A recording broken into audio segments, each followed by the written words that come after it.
going to be talking about positive energy and how that can have a direct impact on your sex life. We don't often think about the energy that we're putting out to other people, but we definitely put out an energy of positive, negative, which either brings people into us or pushes people away. Now, how do you get in tune with your thoughts? How do you know what you're thinking and if you're sending out these signals of positivity or negativity? The best indication of what we're thinking is how we're feeling. So, if for some reason you notice that you're feeling a little negative or a little down or have a lack of energy, you want to really tune in to what thoughts are going on in your mind. What is that running reel that is going on in your mind that is making you feel a little bit down or negative or low energy?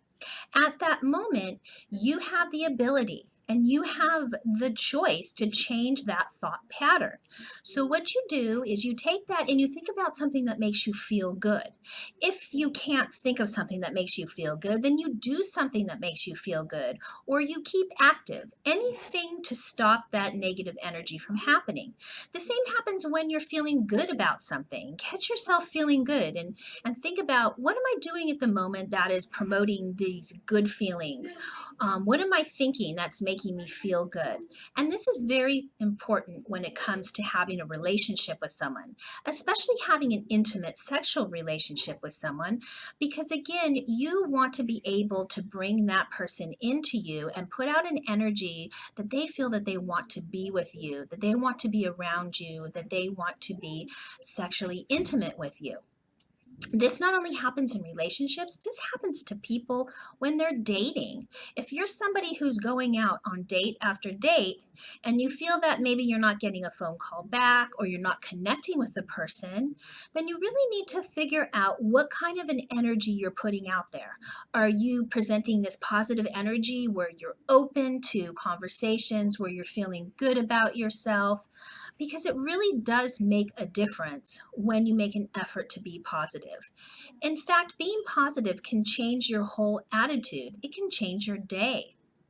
So, if we can go back to this idea of positive and negative, these are choices that we make on a daily basis. These are even choices that we can make moment to moment. Now, I'm not saying that you're consciously doing this because most people are not consciously trying to be negative. They're not even trying consciously to be positive. Again, it's the thoughts that you're having that you have to become aware of. Once you become aware of these thoughts, then you can start changing them. It's a process that takes time. It's kind of, you have to put the baby steps in, but once you get the hang of catching yourself and what you're thinking and turning it into a positive thought, you will notice that you feel much better. You will notice that you're attracting more people in your life, and you will also notice that you're having a much more fulfilling and better sex life. And who doesn't want to have that? If you like this video, give it a thumbs up, subscribe to my channel, leave your comment, and as always, I believe everyone deserves to have a healthy sex life, and so do you.